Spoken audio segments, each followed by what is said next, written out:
everyone. We're going to be doing a basic tutorial on pool maintenance for you today. My name is Veldon Andrews. I'm the Managing Director at Veldon Limited Swimming Pools and Spas, and we're going to try to do a short video to help you guys out to treat your pool. Pool water chemistry, I could talk for 3 to 5 hours, but due to time we're going to condense it as short as possible. Okay, so the first thing that you want to do to begin your pool maintenance is to inspect your pool. You want to see the condition of your pool, what areas are going to need most attention, right? I'm going to point out some main components of the pool as we go along. For example, this here is a skimmer, right? This is your skimmer that has a basket in it that has to be cleaned out, which we will do in a little while. Yeah? You're going to have your main drains, which should be 2 at the bottom, at the lowest point of your pool, right? Then you're going to have your jets, which are your return lines where your water comes back into your pool. So you have a jet, you're seeing the water moving, yeah? So those are going to be your 3 main lines for your pool. All right, so I'm going to carry you into the pump room, so you're going to see the controls for the items that I just spoke about, the skimmer, the main drain, and the returns. Yeah, so we're going to go into the pump room. And this is a classic basic pump room. We're going to have, okay, so this is a timer, by the way, so I'm going to switch this off. So you can hear me a lot. I'm switching it off so you can hear me a lot clearer, right? By the way, I have my assistant here who's going to be asking relevant questions to keep things flowing. Right, so we're going to go through the suction side. Well, with a pump, you have a suction and a discharge, right? The suction is generally the side that goes into the pump basket. And you have, with this pool has a main drain, hence the reason why you're seeing MD. It has a vacuum line. Now some pools don't have vacuum lines, but that's okay. Most of them will have a skimmer, right? So this pool has 3 suction lines. Now when you're going to vacuum, which is something we'll get into when we're getting into the actual vacuuming, brushing, scrubbing, that kind of thing. I'll show you what you have to do. But these are your suction lines. So from here you get into your basket, which you clean, because it accumulates leaves and dirt and what have you. Where you just turn this lid, I'll show you that in a while. And then you go to your filter. Now, every pool may not have a filter like this. This is a sand filter. Alright, so there are 3 types of filters in the swimming pool industry. There's a sand filter, which is what we have here today, yeah. A cartridge filter, which has a cartridge element in it, and the D filter, right, which stands for diatomaceous earth, which isn't very popular in the Caribbean. The sand filter, you have to periodically clean the sand. How you do that? You put the filter on backwash. Let me just show you the different functions that a sand filter will have. It will have filter, waste, closed, backwash, recirculate, rinse. Pretty much the functions that the average homeowner is going to use is filter, backwash, and rinse. And sometimes waste if you have to empty your pool or your pool has too much water in it. For general circulation, it's on filter. When you have to clean the filter, it's on backwash. And after you backwash, you put it on rinse. Now you may ask the question, how do I know that my filter is dirty? Generally, it's two main reasons that you'll have to backwash. One, you may see the movement of water in your pool starts to slow down. It's dead.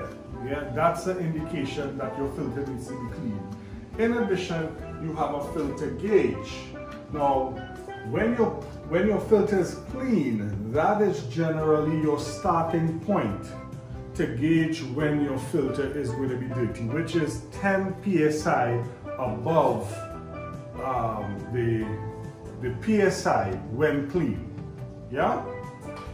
And that applies to the cartridge filter as well. The cartridge filter has a gauge on it, and when it's clean, that's the starting point, and 10 psi above that, that's when you need to take out your cartridge element, use a hose, clean it out, or even put it in a solution to soak for a day or so, right? So if you leave it to soak, how would it filter the pool? What is your recommendation? Well, generally I always recommend to customers to have an extra cartridge filter, so you could alternate, you could swap out. Yeah? Okay.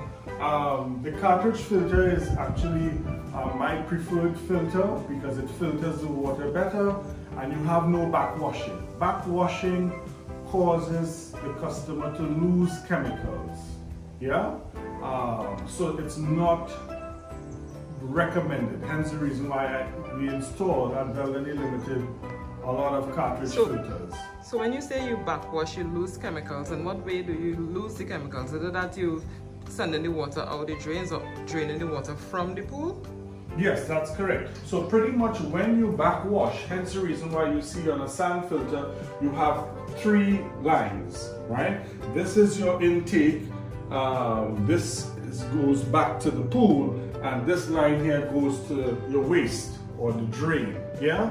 So when you're backwashing, you're actually depleting the water level in your pool with your chemicals. Hence the reason why you're losing money, you're losing chemicals. Yeah? Because when you lose water, that means that you have to put in fresh water and you now have to administer chemicals in your pool to balance your water chemistry. So yes, it's an easier exercise. That's why most pool guys like the sand filter, because it's easy to clean. But in terms of the homeowner, they are losing money. In addition to that, the cartridge filters at a smaller micron. Yeah? Right. We're gonna continue with the sanitizing side of things, where this pool is actually a saltwater pool. It has an iClaw unit, and it also has a timer, which I showed you initially. So pretty much with pool water chemistry, pool maintenance, there are actually 3 factors. Yeah, it's the circulation factor, which deals with the pump and the movement of the water.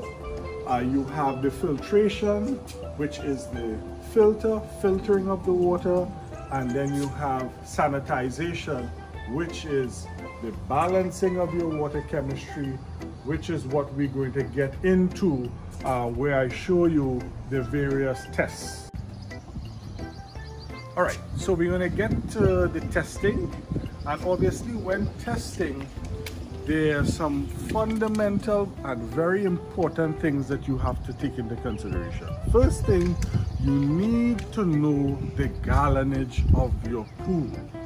If you don't know the gallonage of your pool, then everything else that you're going to do where your pool chemistry is concerned is going to be wrong. You're going to be guessing, and you're going to be either putting too much or too little, which could damage your pool surface or your equipment or even the people who are going to bathe in the pool. Yeah? This is not a guesstimate kind of thing. This is a precise science. A lot of times people just think that they could just throw something in the pool and the pool looks good. No, it doesn't work that way. You could be damaging someone, you could be damaging the equipment, you could be damaging the pool, right? So you need to know the gallonage. So for this pool, the gallonage of this pool is about 10,500 gallons. Now you may ask, how do you work out gallonage? Now every pool has a different size, has a different shape, it has a different depth. For a rectangle pool, it's the length by the width by the average depth by 7.5 will give you the gallonage, right? So this pool is 26 feet by 12 feet, average of 4.5 feet, yeah? And that's how we derive at that figure. So I'm going to take you to the actual testing. We have gone over the importance of gallonage, knowing the gallonage of a pool, right, to determine how much chemicals you need to administer. So they have numerous test kits that are available on the market. I'm not going to go into all the tests. I'm going to go into the three basic tests today, right, which will be chlorine, pH, and alkalinity, right, and also your acid demand, right? Now there are many other things that you need to test for, but that's not for this video, right?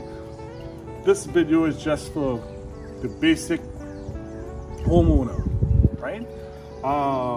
You have other things like calcium hardness, you have cyanuric acid tests, you have saturation index tests.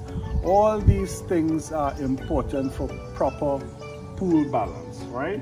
So this test kit here tests for chlorine, pH, and alkalinity, and it will also give us the acid demand, right? This one is a professional test kit which deals with those three, and also calcium hardness, the salt level, and the cyanuric acid test, right? Okay, so most test kits come with instructions which once you follow, it's pretty simple for you to know how much chlorine your pool has in it, how much pH it has in it, how much total alkalinity. So I'm going to explain to you the importance of three basic tests that you need to do at least once to twice every week, right? Which will be, you need to test for your chlorine. Even though most pools are saltwater pools, what the salt unit is doing is generating chlorine. So it is still a chlorine pool, right? People think that a saltwater pool is Maracas Beach. No, it is sodium chloride that is being transformed into chlorine, right, in essence. So your chlorine level should be between 1 to 3 parts per million, which you're going to see in your instruction manual, right? And you want to maintain a chlorine, I like to keep it up to 3 parts per million, because that's when it's really killing algae and bacteria. Then you have your pH. Your pH is important because it protects your chlorine or your sanitizer. If your pH is off, then your sanitizer will not work as it should. Your pH range should be between 7.2 and 7.6. If it's too high, then your water is cloudy, your sanitizer is ineffective. If it is too low, then it is corrosive, then it is burning your eyes. Sometimes you're in a pool and you find your eyes are burning and your skin is itching. More than likely your pH is too low. You want it to be between 7.2 and 7.6. That is important. You have your test kit here to help you to determine what your pH is. So my question is, if it's too low, what do I do to bring it up? Right, so if it is too low, then you have a pH increaser, right, which is sodium carbonate that you could administer to the pool. Based on the tests that you do, it will let you know if it is that you have to add a cup or 2 cups as needs be. And if it's too high? If it's too high, then you use muriatic acid. When you do the test as well, it will let you know how much muriatic acid you need to add, right? So those are the 2 chemicals that you use to adjust your pH, right? Then it comes now to your total alkalinity. Total alkalinity is very important. A lot of times that is a test that people like to skip, but that is actually your protector for your pH. It's actually your buffer. It's your protector for your pH. If it is that your total alkalinity isn't where it should be, where I like to keep it anywhere between 80 to 120 parts per million, your pH bounces all over the place, right? It could go from anywhere to 0 to 14, right? That's really your pH scale, right? 0 to 14, right? And you don't want that. So you want to ensure that your total alkalinity is where it should be, so that your pH isn't bouncing all over the place, so that your sanitizer will work as it should. So all of them have to work in harmony. Yeah, that's critical. Now, when you're getting a water sample, right, you want to actually send your vial, right? You want to send your vial, we come across here, at least elbow depth, right? The scoop, elbow depth, up, right? So you want to get a good sample, right? So you want to get the water, yeah, so I get it to the right level, right? And then I'm going to test for the chlorine in this pool, right? So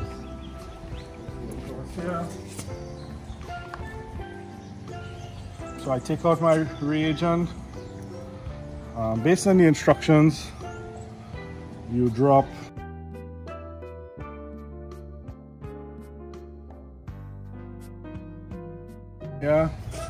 so I'm looking at this, and this chlorine level looks like it's anywhere between 1 and 1.5 thereabout. Yeah, so the chlorine level is okay, right? You could do with a little topping up. I'm going to do the pH test now.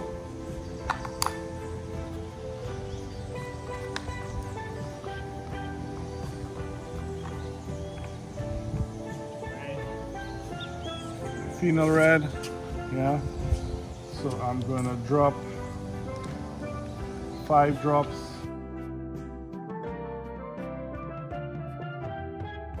Look at my reading. All right, so in this case here, the pH looks like it's a little on the high side.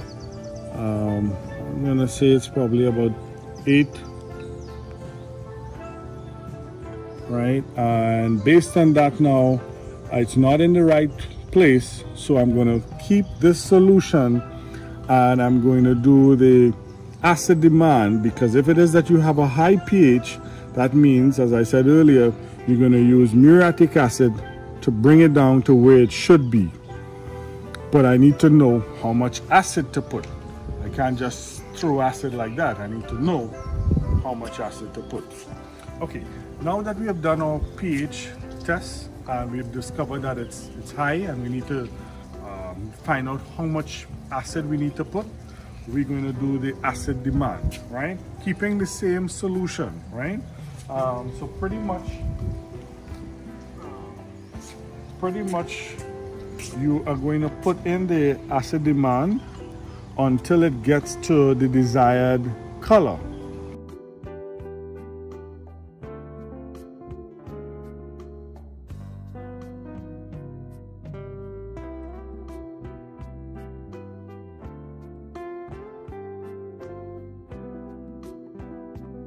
Now that I've completed the acid demand test, based on the instructions from the manual, which you will be able to go through on your test kit, it has determined how much acid I need to administer.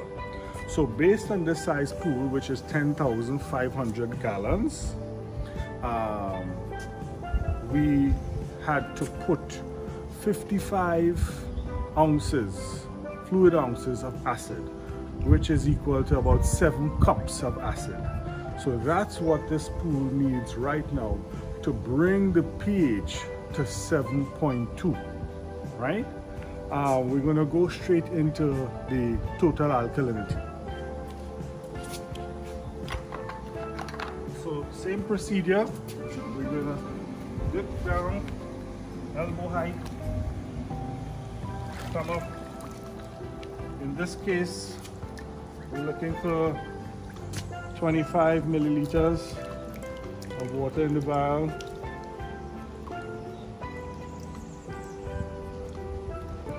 There we go. All right. Based on this test kit, on most of the test kits you're going to find the instructions, all right?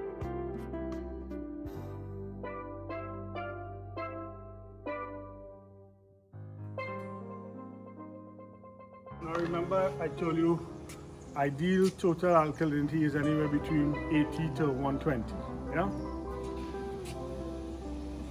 So this reagent, right, is where after each drop you need to swirl your vial to mix. So this is what is going to determine how much your total alkalinity reading is, right? So what are we hoping to accomplish by adding this reagent in? Is it supposed to get clear, or is it supposed to change color? Right. What are we looking for? Right. So pretty much right now, the color is green, and you want it to turn to red, right? When it turns to red, that will give you your total alkalinity reading, right? Based on the number of drops.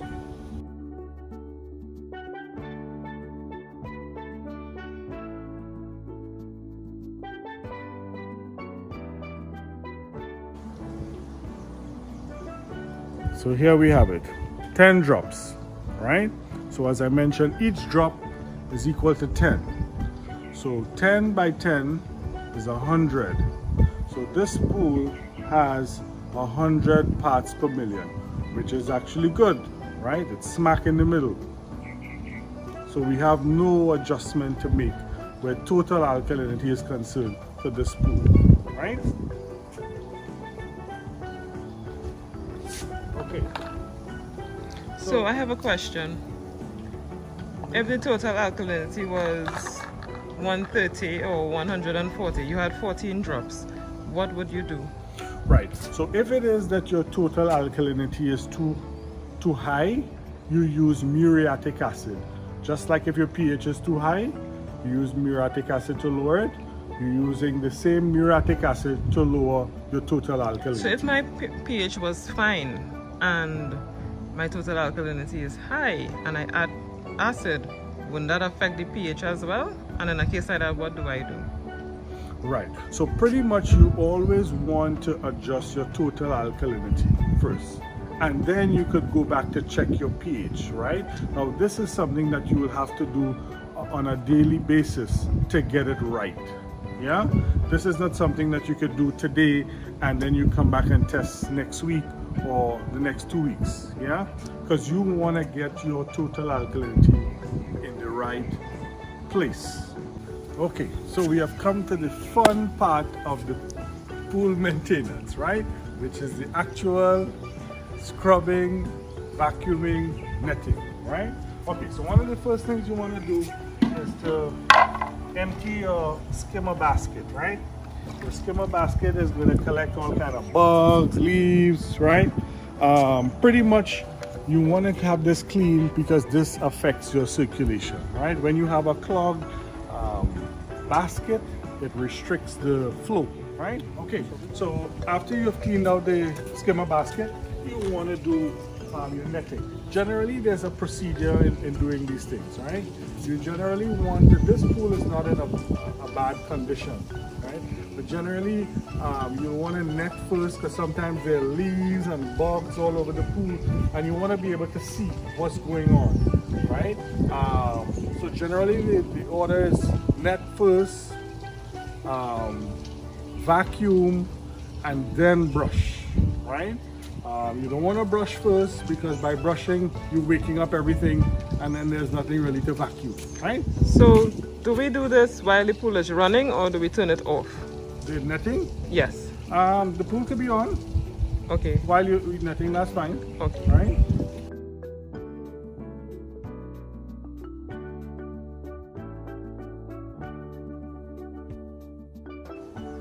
Okay, so we're going to do the vacuuming. So we have to ensure that our equipment is on, well, our pump is on, right? Okay, while we're at it, we're going to clean out the pump basket, yeah? But that's part of the maintenance routine.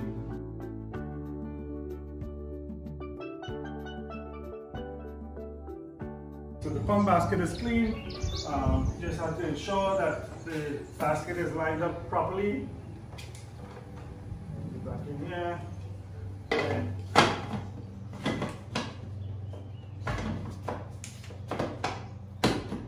Put the cover back on, tighten it. There we go. So now that our basket is in, we're going to turn the pump on, right? We're going to vacuum. So when we want to vacuum, we have to go on the suction side of the pump, right? In this case, there's a skimmer vacuum line in the main drain. Now, not every pool has a vacuum line. So in this case, because most people have a skimmer, I'm going to vacuum through the skimmer for demonstration purposes. Okay? So right now the skimmer is on, the vacuum line is off, and I'm going to turn off my main drain. The reason being,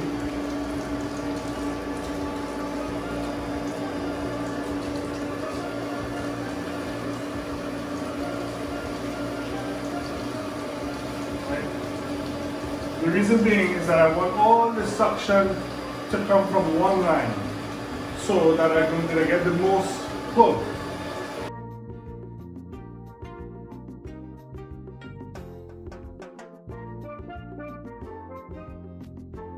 It's into position, right? What do you want to do? You want to prime. You want to prime your hose.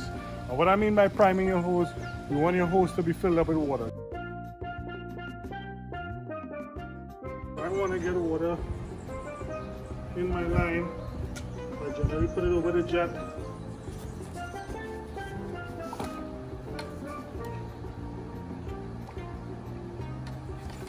So the jet basically fills the hose?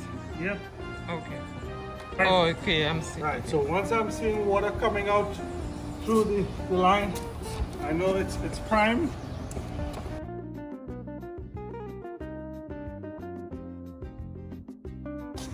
Telescopic pool.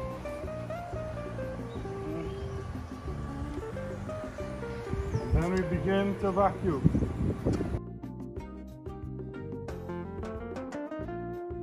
Now we have come to the brushing aspect of the pool, or the scrubbing. It's actually the most important exercise that you're going to do where pool maintenance is concerned, because that wakes up whatever algae, bacteria, whatever dust, sediments that fall to the bottom of the pool, right? And we are in the dry season, so you're going to have a lot of bushfires, a lot of things blowing into the pool. A matter of fact, this is actually going to be the hardest time to maintain your pool because of the warm weather.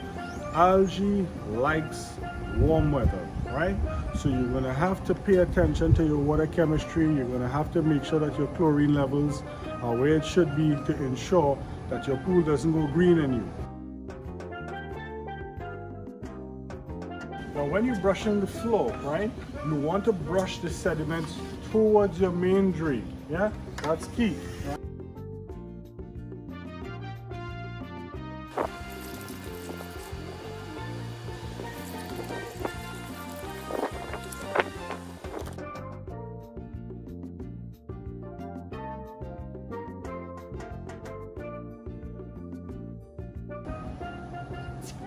Right. So as mentioned, we have the saltwater pools that use salt, and then you have pools that are going to use the regular chlorine tablets or shock, which is the calcium hypochlorite, right?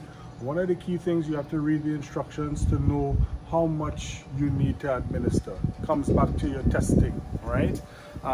In terms of the shock is something that you should put in your pool at least once a week, yeah? Just to give a quick boost. Ideally, you want to use your shock in the evening time when the sun goes down. And the reason for that is that shock is, or calcium hypochlorite is unstabilized. And what I mean by that, there's no CYA or cyanuric acid in it to protect from the sun, the ultraviolet rays, yeah? And that's key. So pretty much we're using shock, you want to use that in the evening time or at night time when there's no sun, right? And it's most effective, right? In terms of tablets, you're gonna either put in a chlorine feeder or you're gonna put in a floating dispenser to sanitize your pool. It's not really preferred to use tablets because that contains CYA, and too much of CYA could be bad for your pool, right? Which is another lesson by itself, right? Okay, this has brought us to the end of our video. I hope you enjoyed. I hope you found it beneficial. Please don't forget to like and subscribe below and share with your friends and family.